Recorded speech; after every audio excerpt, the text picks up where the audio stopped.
Wali Kota Banjarmasin memantau langsung kewirausahaan warga binaan di Balai Pemasyarakatan Banjarmasin. Warga binaan pun dituntut untuk memiliki keterampilan dengan mempunyai potensi dan keterampilan untuk berkarya sehingga dapat menjadi wirausaha baru di tengah kehidupan warga Banjarmasin. Wali Kota Banjarmasin Ibnu Sina memantau langsung kewirausahaan warga binaan di Balai Pemasyarakatan Banjarmasin Baisukan Kamis 10 September 2020. Warga binaan pun dituntut untuk memiliki keterampilan dengan mempunyai potensi dan keterampilan untuk berkarya sehingga dapat menjadi wirausaha baru di tengah kehidupan warga Banjarmasin. Wali Kota Banjarmasin Ibnu Sina mengatakan di Prima TV memadahkan keterampilan yang diberikan Bapas merupakan upaya yang sangat berharga bagi warga binaan.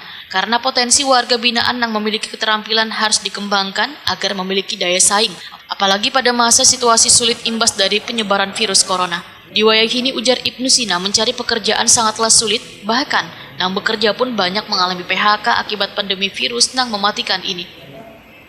Hari ini ulun melihat pengerjaan rencana taman dan UMKM Center dengan melibatkan warga binaan dari Bapas, terutama yang sudah asimilasi, ya, dan keterampilan yang diberikan oleh Bapas dan LP selama ini cukup berharga bagi mereka untuk bisa kita berdayakan dalam mendukung program-program UMKM kita.